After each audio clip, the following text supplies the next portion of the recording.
experts seem to be in agreement that the DNA lineages from a small old world group migrating to an already heavily populated American continent would disappear. The DNA lineages of Lehi's colony could have been lost due to genetic drift, since the number of people involved was probably fairly small compared to the size of the resident American Indian population. Mormonism with the Murph, where Larry Singh explores church history and the church's truth claims. Hello everyone, welcome back to my channel. So in the last episode, we had a look at, is the Book of Mormon racist when it talks about the Lamanites being cursed with a skin of blackness?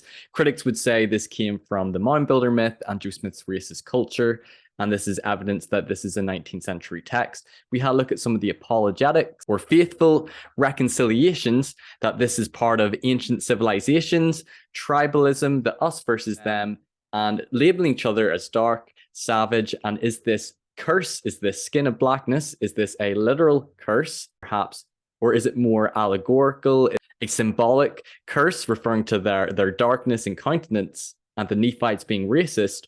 Or could it be a naturalistic explanation because the Lamanites, if there are other populations here, intermingled with them, with darker indigenous people, were the Nephites perhaps attributing the change in skin color to a curse from God? In this video, we're going to be having a look at DNA and the Book of Mormon, and many critics claim that DNA disproves the Book of Mormon's historicity.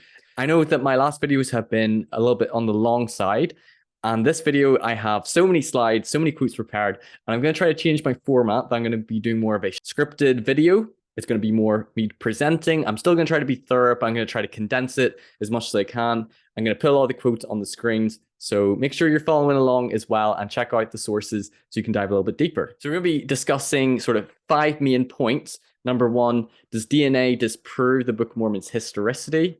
Number 2, does the Book of Mormon claim a hemispheric geography for the Nephites and the Lamanites versus a limited geography? 3, were there other populations living here in the Americas, and would this account for Lehite DNA not showing up? Number 4, how do we know what Lehi's DNA would look like? Number 5, who are the Lamanites then, if we can't determine them by DNA? And number 6, if there was a small group of Lehites that migrated over to the Americas with millions of established populations here, would we expect to see some of their DNA? So let's dive in. So the church has to say this in their Gospel Topics essay. The evidence assembled to date suggests that the majority of Native Americans carry largely Asian DNA. Scientists believe thousands of years before the Book of Mormon that people traveled from Siberia to Alaska across the land bridge and are the primary ancestors of the Native Americans. The essay acknowledges little direct information and contact between the people it describes and others who may have lived nearby. Critics assume and conclude the Book of Mormon doesn't explicitly speak or allow room for the presence of other large populations, and that Near Eastern Israelite DNA should be easily identified. Critics would say as a result of DNA evidence that there's been a change in the narrative, to changing the introduction of the Book of Mormon of the Lamanites being the principal ancestors of the Native Americans to being among the ancestors of the Native Americans. Critics state that this is a reaction to the DNA evidence, which I probably have to agree, it seems it would be. The church in their essay states that the book's primary purpose is more spiritual than historical. However, I would side with the critics that the Book of Mormon does make historical truth claims, and it should align with history. And if they don't hold up, then that would be a problem to Book of Mormon historicity. An important note as well is that the introduction of the Book of Mormon wasn't written by Mormon or Moroni. It wasn't even written by Joseph Smith. It was written by, most likely, Bruce R. McConkie back in 1981.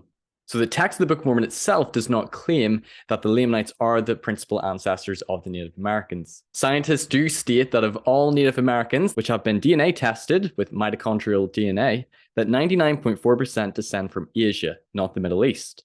So does this disprove the Book of Mormon then, if 99% of Native Americans descend from Asia thousands of years ago, not from Israel?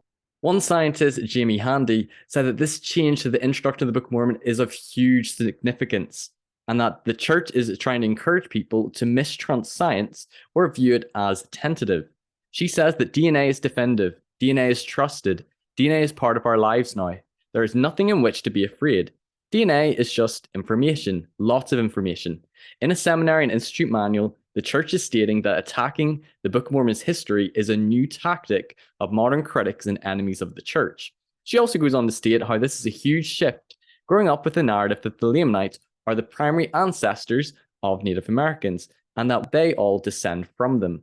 This is certainly the belief and I think the narrative that I grew up with in the church, and it's also what many of the prophets and apostles taught and assumed in the church's history as well over the past 170 years. She also states, how we trust DNA when it comes to the very thing that brought them to this place, diagnosed their disease, treated their disordered, identified their parent, captured the rapist, freed their friend, gave them a healthy sibling, and that's trusted everywhere, but why can't it be trusted at church?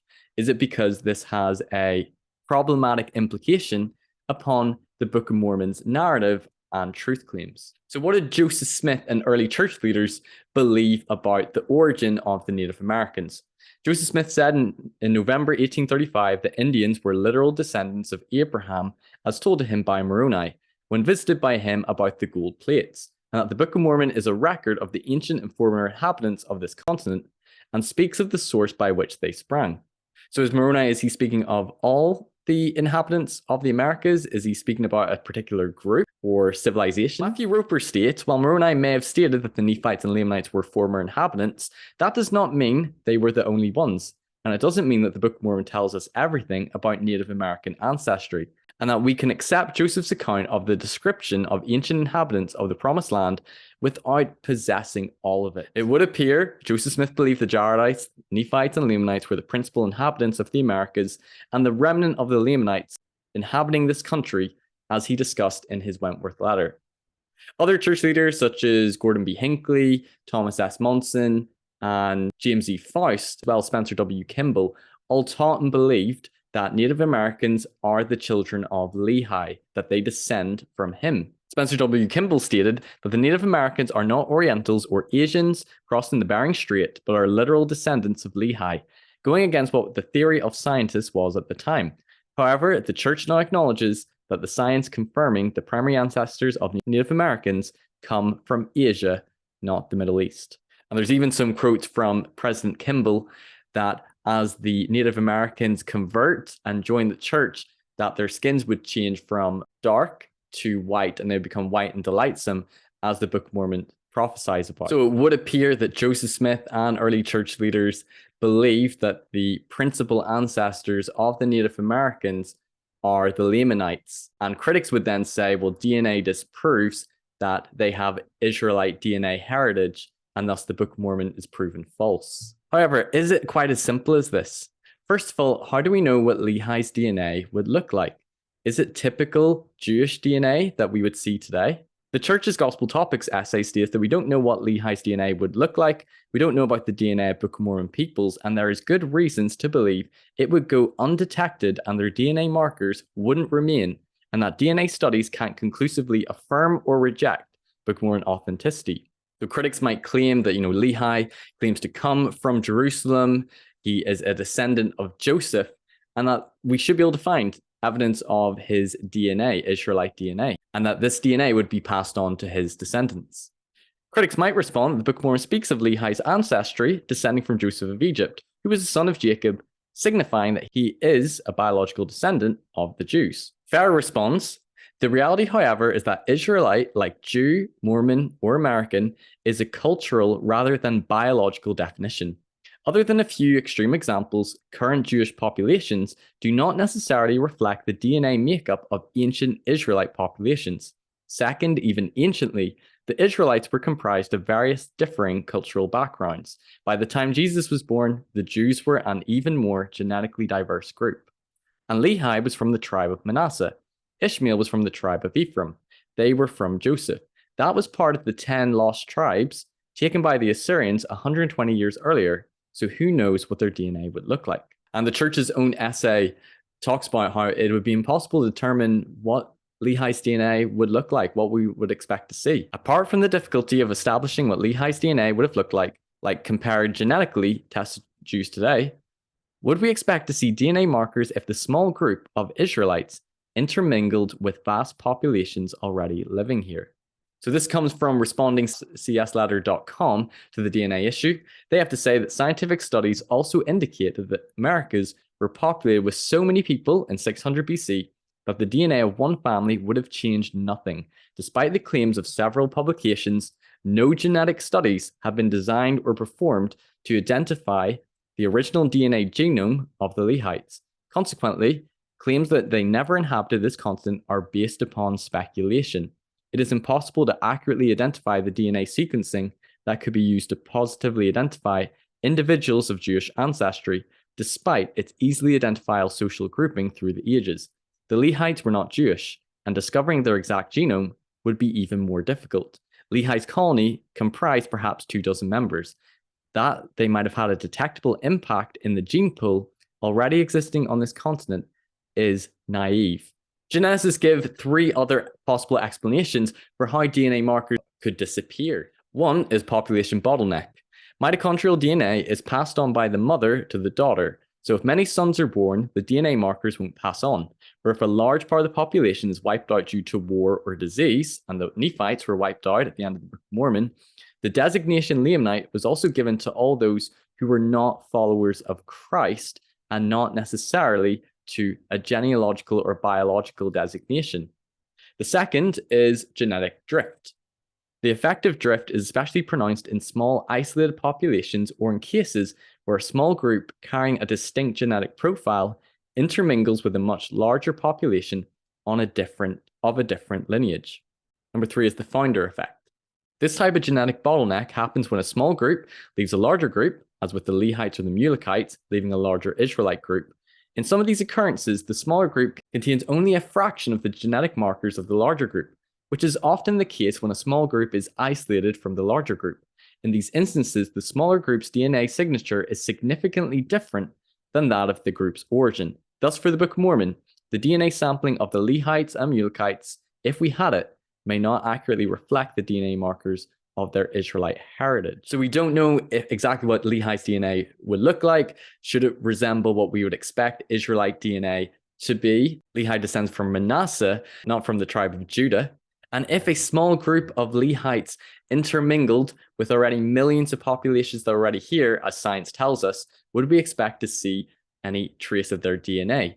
Even critics agree that would not be the case. Simon Southerton, who is a geneticist and critic, acknowledges that if a small group of Israelites came to the Americas and that at 600 BC there are probably several million American Indians living there, then it would be hard to detect even 200, 2,000, or 20,000 years later. But does this scenario fit with what the Book of Mormon plainly states, or what the prophets have taught for 175 years? Short answer, no.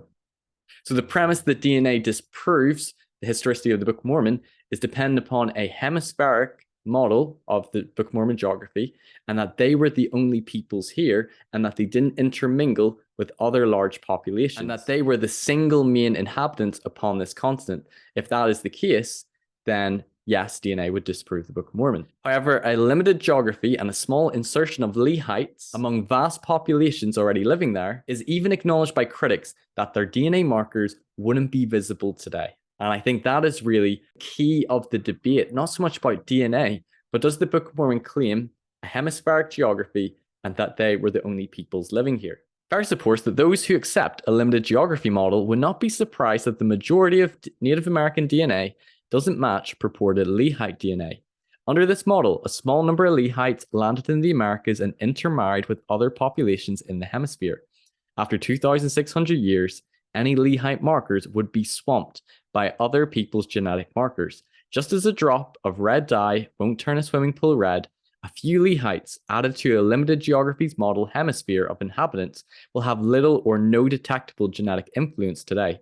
Critics such as Thomas Murphy and Simon Southerton's arguments of DNA disproving Book of Mormon history is based on the premise of hemispheric geography and that they were the only inhabitants here. Farr goes on to say that the Book of Mormon doesn't deal with all ancient New World peoples, despite common misconceptions among many LDS. The Book of Mormon does not claim to be a record of all those who inhabited the New World. For at least 70 years, many and most LDS scholars have found evidence within the Book of Mormon text that the Book of Mormon geography encompassed a limited area, generally believed to have transpired in Mesoamerica. If you hold to John Sorensen's model, which is probably the best model for the geographical location of the Book of Mormon, but we won't dive into that in this episode, I think.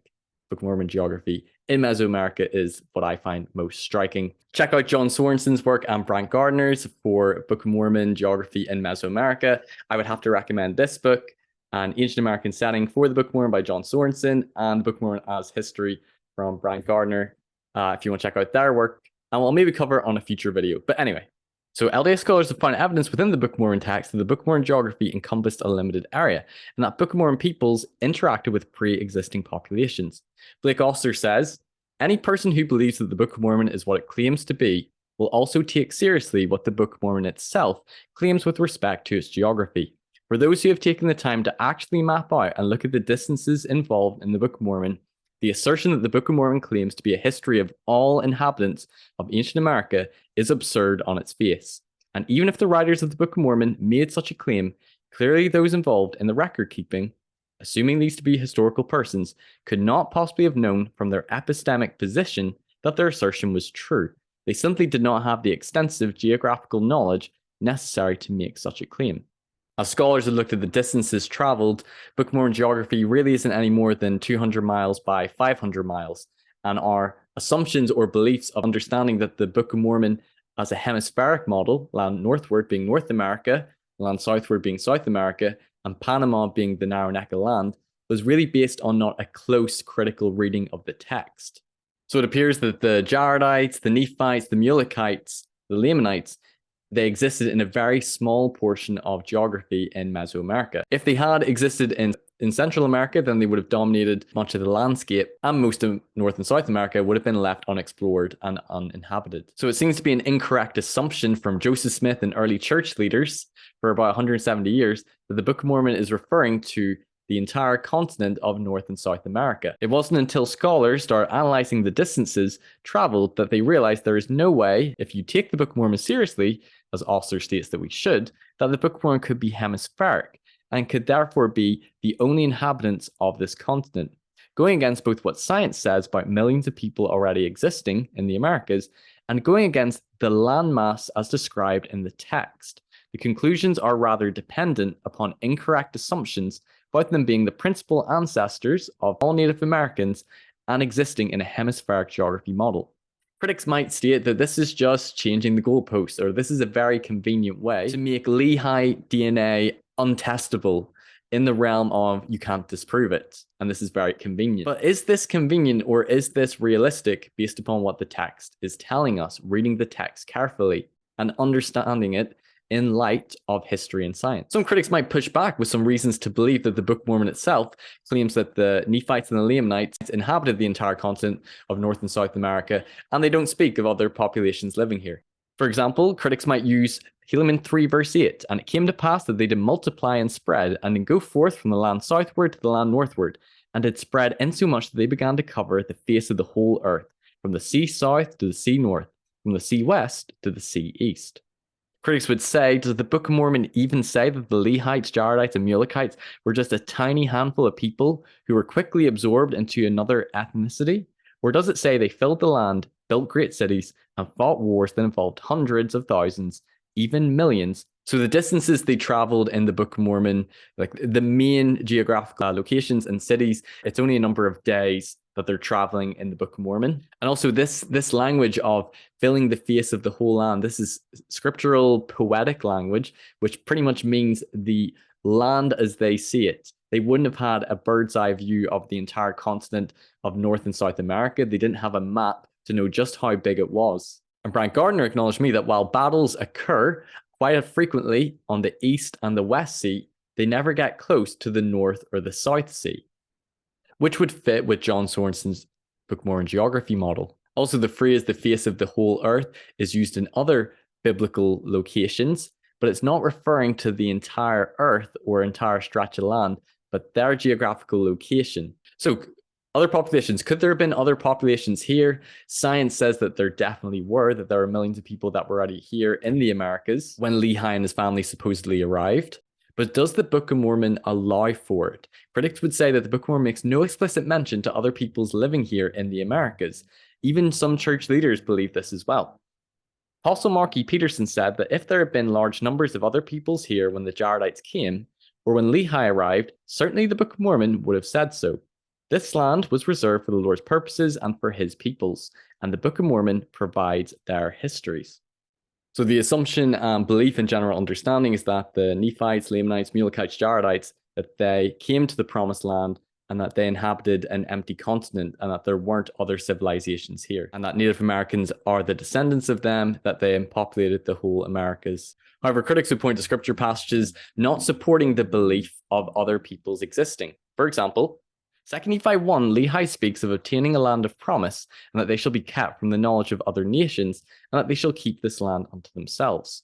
Roper states that the Book of Mormon may not refer to other nations, but smaller societies, and according to Sorensen's Mesoamerican geography in Highland Guatemala in the 6th century BCE, that the populations only had scattered, sparse villages, and possessing the land unto themselves doesn't necessarily mean that they were the only inhabitants there, but it can also mean that they were the group that had the control and authority over the land. The promise of being kept from other nations was conditional, and it would have been removed if they dwindled in unbelief, which occurred with the Lamanites. Critics also referred to a scripture in the Book of Ether that the Jaredites went to a land where never man dwelt, using that to support that the Book of Mormon is claiming that there are no people living in the Americas before the Jaredites arrived. However, the scripture in Ether about the Jaredites going to a quarter where never man dwelt refers to the wilderness in the old world the Jaredites traveled through and not the new world. So this is incorrectly cited scripture by critics to support people being here when the Jaredites arrived. Anthony Ivins states in a 1929 General Conference that we should be careful stating that there was no one here before the Jaredites or the Nephites came, and that there are none after. The Book of Mormon never claims that. There are also some implicit references to other people being here, such as when Nephi separates from Laman and Lemuel, he lists all of his family members who went with him, and then he also adds, and all else who would come with me. And remember, when Nephi dies, Jacob talks about how the people will be called Nephites that are friendly to Nephi. That's the criteria there would be to be called Nephites, not blood descendants. Then Jacob, in Jacob 2, he calls men to repentance for having concubines, which in the Old Testament was labeled as foreign wives. Where would these foreign wives have come from? Remember, this is Nephi's brother Jacob we're talking about. This is the first group really there. And where would these concubines have come from? Frank Garner in our video as well talks about that in the same chapter that Jacob is condemning the people for wearing costly apparel and for sort of being prejudiced towards the poor. And he says that the only way that you have costly apparel and some people having more expensive clothing and possessions than others is trading with other peoples there. Then Sherem in Jacob 7, who is the Antichrist, who is an Antichrist, comes on the scene. He comes out of nowhere and he says essentially that he had sought Jacob much to talk to him. If it was a small village, that wouldn't necessarily be the case. And he also says that he had a perfect knowledge of their language. Why would you say that about a group of a couple hundred people? You would all be speaking the same thing. So that's very interesting. And again, reading between the lines, there are indications of other people here. Hugo Pereiro, who is a DNA geneticist who has done a lot of work on DNA in the Book of Mormon, also says that the population growth in the Book of Mormon, the rapidly increasing numbers of both the Nephites and especially the Lamanites, couldn't make sense scientifically unless there was intermingling with other populations, and that the Lamanites isn't just a reference to the descendants of Lehi. So I think the big question is, if 99.4% of DNA points to Native Americans descending from Asia and not Israel, then who are the Lamanites? Because the Book of Mormon speaks that we need to convert the Lamanite, both Jew and Gentile. But how can we convert the Lamanites if we don't know who the descendants of the Lamanites are? The Lord refers to the Native Americans in Missouri as Lamanites. Critics state that the Lord clearly identifies the Missourians as Lamanites, but that this is in direct contradiction to science, because science tells us that Native Americans descend from Asia. So if we can't identify Lamanite ancestry, then how can we convert the Lamanites? How do we know that we're going and preaching to the Lamanites? President Kimball stated that all those called Lamanites are not necessarily blood descendants, for the Lord himself has chosen to call these people Lamanites. All the mixed descendants of Father Lehi, Ishmael, Zoar, Mulek, and others of the Book of Mormon record, all the literal seed of the Lamanites, and also all that had become Lamanites because of their dissensions. So when Joseph spoke of the Lamanites, he was clearly speaking of the descendants of the people described in the Book of Mormon.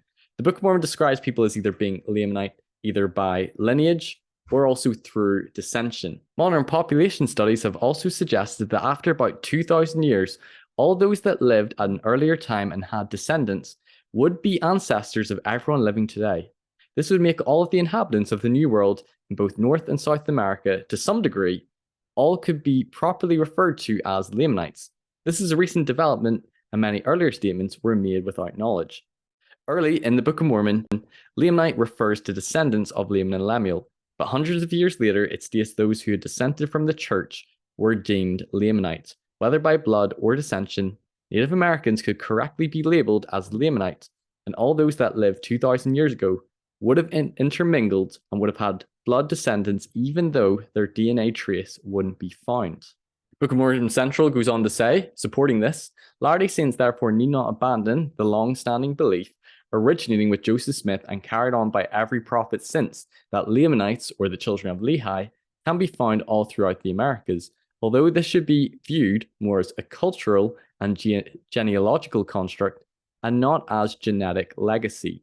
Thus, the blessings of Lehi's seed can and should be extended to native peoples from both North and South America. As stated in the introduction to the Book of Mormon, Lehi's family is among the ancestors of the American Indians. So they're saying that the term Lamanite isn't necessarily blood lineage coming from Lehi or Laman, and experts say if different populations of different DNA markers were intermingling after 2,000 years, all would be descendants. However, there may not be traces of their DNA. Dr. Hugo Perego, DNA geneticist and scientist, says, what did the DNA of the Book of Mormon people look like? What is the typical DNA found in the population of Jerusalem in 600 BC? Can their DNA be differentiated from the Europeans arriving after 1492? Is the current molecular clock adequate to determine pre- from post-Columbian genetic contributions to the New World within the last 3,000 years? Fifth, what degree of mixture did the Nephites and Lamanites experience with local natives? Sixth, how long were the Nephites and Lamanites an isolated population after their arrival to the American continent? Obtaining answers to these questions would enable the design of research that could contribute to our understanding of the Book of Mormon as a historical record from a scientific approach. But without such information, we risk forming conclusions based on personal interpretation and biased assumptions. In fact, the conclusion of the Gospel Topics essay is fairly strong about this. It says, much as critics and defenders of the Book of Mormon would like to use DNA studies to support their views, the evidence is simply inconclusive. Nothing is known about the DNA of Book of Mormon peoples.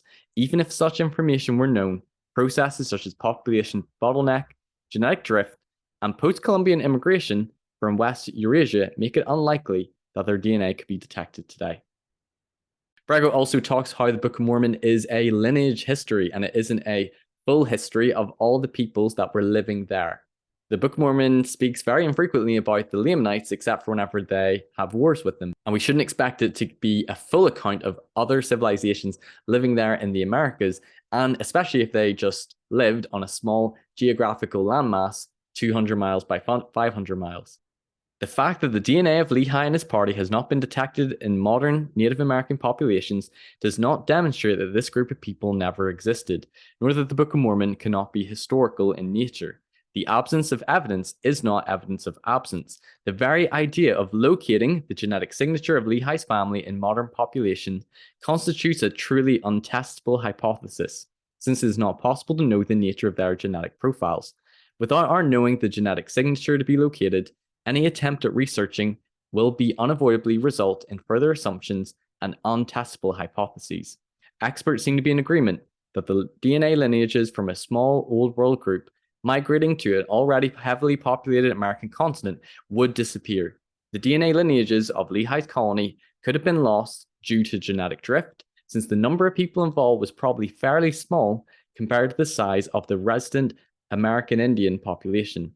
Ultimately, the critics' arguments hold only when they prescribe what it is that Latter-day Saints believe.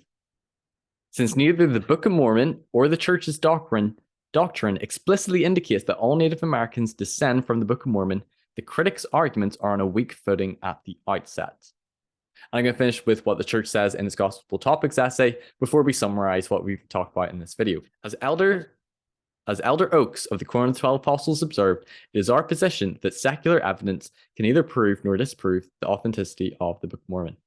So, in summary, what have we discussed? 99.4% of Native Americans, due from mitochondrial DNA testing, descend from Asia, not from Israel. And the church has changed the introduction in the Book of Mormon from the Lamanites being the principal ancestors of the Native Americans to being among the ancestors of the Native Americans. This being most likely a reflection from the DNA evidence. Critics would then state that this disproves the Book of Mormon's historicity and its claims that the Lamanites are the principal ancestors of the Native Americans and that they populated the entire continent of North and South America. It seems most likely that Joseph Smith and church leaders believed in a hemispheric geography model of the Book of Mormon, and that they were the only or main peoples that inhabited and populated the entire continent. However, scholars would point to the text of the Book of Mormon, looking at the geographical distances traveled, pointing to it be a more limited geography, most likely taking place in Mesoamerica. Critics would state that the Book of Mormon claims that the Jaredites and the Nephites and Lamanites were the only inhabitants or populations here, and that they filled the entire continent, and that there weren't other civilizations here, and thus DNA disproves the Book of Mormon because we know by science that there had to have been millions of populations here, and there's no sign of Israelite DNA. And this is just a shift in the goalposts.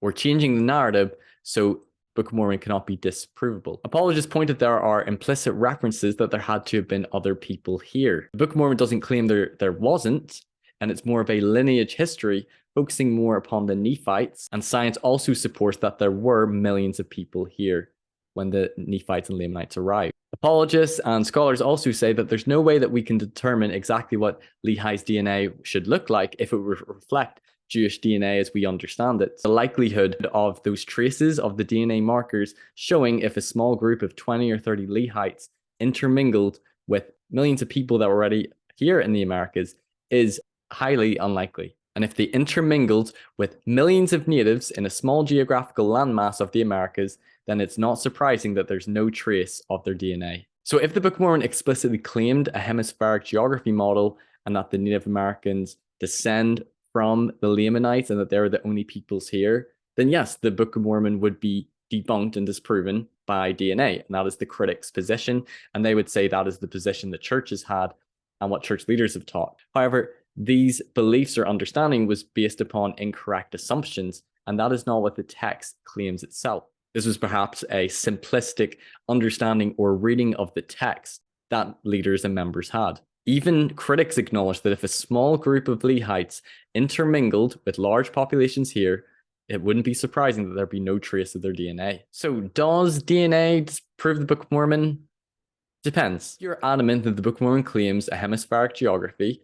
If the Nephites and Lamanites were the only people here and they inhabited the entire continent and they were the principal ancestors of the Native Americans, which is what many church leaders believe, that was the assumption, but the text never explicitly claims that. But if you hold that that is the only view, that is what the Book of Mormon explicitly claims, then yes, DNA disproves the Book of Mormon. However, if you hold to a limited geography model, which is supported by the geographical distances which are traveled in the text, and science confirming that there are other populations here, millions in numbers, and that there are implicit references in the Book of Mormon to other populations being here, and the Nephites and the Lamanites intermingling with them, then no. And it's actually no surprise that we wouldn't find evidence of their DNA. So to a believer who holds that view, DNA doesn't disprove the Book of Mormon. So that pretty much sums up this video. I'll put some links in the description if you want to dive deeper. Also, let me know if you think this has been better, this video. It's been a little bit condensed. I've tried to be thorough. I still try to cover everything, but it's been more condensed, shortened. I'm following more of a script. Let me know if you think it's better. I think maybe a shorter format will help to cancel out the fluff, will help people to still get the information, but it'll be a little bit more consumable. So I'm aiming for maybe 15 to 30-minute videos, depending on how fast the topic is. And there's obviously a lot to talk about in here when it came to this. But in the next episode, we're going to be talking about prophecies in the Book of Mormon, prophecies such as Jesus, his ministry and his resurrection, or Columbus coming to the Americas, or John the Baptist baptizing Jesus, or Joseph Smith being like a Latter-day Seer. Are these prophecies coming from Nephi or Mormon or Moroni, or are these backdated prophecies coming from Joseph Smith? So we're going to discuss that in the next video. If you've enjoyed this one, please give it a thumbs up, like, share, and subscribe. I'll see you next time. Take care. Bye-bye. So this pretty much sums up this video. I'll put the links in the description. Pardon. Thanks everyone for watching this episode. If you've enjoyed it, please give it a like, share it with others who might benefit, and don't forget to subscribe so you don't miss any future content. You can also listen to these episodes on podcast form on Anchor or Spotify, and you can follow me on Facebook, Instagram, and TikTok. Check out my website for more content, personal blog, and more. And if you care to donate to support me, you can via my PayPal or Patreon, or through the website. And you can also give donations via YouTube through Super Chats. Thanks for watching Mormonism with the Murph. Take care. Bye-bye.